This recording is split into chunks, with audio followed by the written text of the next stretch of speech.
So I just wanted to talk a bit about the methods of painting here. So I'm not an expert in scale models, however I have built about 10 or 15 of them so far. Now for the body, the interior panels and the seats, I've used the same can of spray paint, which is TS14 Gloss Black by Tamiya Color. Now what I had done is used a few different techniques here.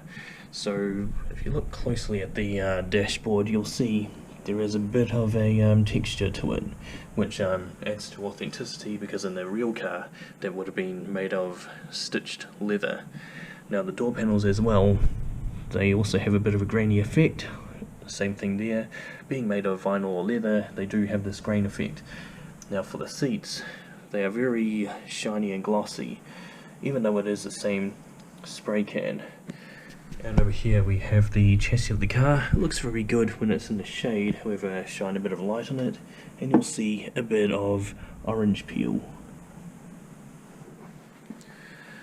Now the technique that I use to get these different effects is basically to get this shiny effect coming out.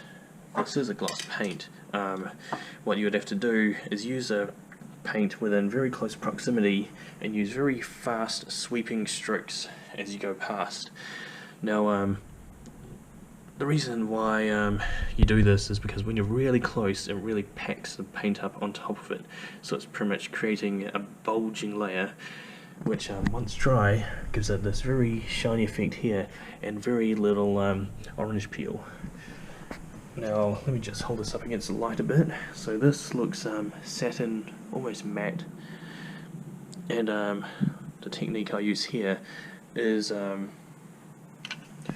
you hold the spray can back by about 30 centimeters or so, 1 foot, and you let the air particles float and waft their way onto the actual surface before they actually soak in and mate with the surfaces.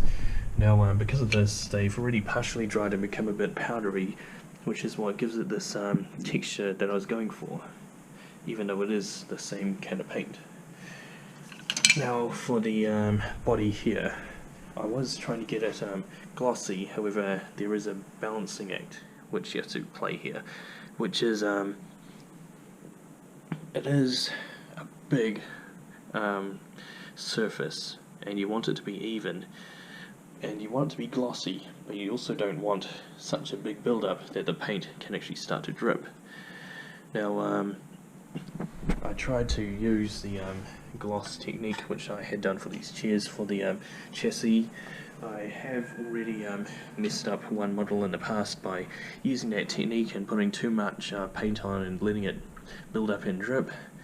And this time what I'm actually thinking of doing is maybe getting a very fine sandpaper, say 2000 grit, or maybe even do what car detailers do with orange peel and getting a clay bar.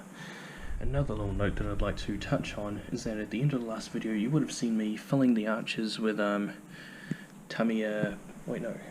Vallejo putty. Now what I was doing is filling in the gaps in the arches, even though they are very small. I just don't like the idea of having bolt-on wheel arches or body kits that just sit there doing nothing. So I was filling them in and now they've been sanded and painted and looking good. I can show you a bad example here on this car.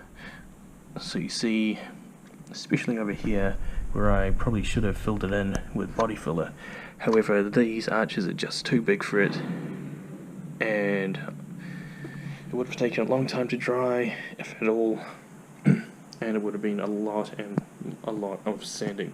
Now I'll quickly cut to my previous project, the C110, and show you how much bodywork went into that one.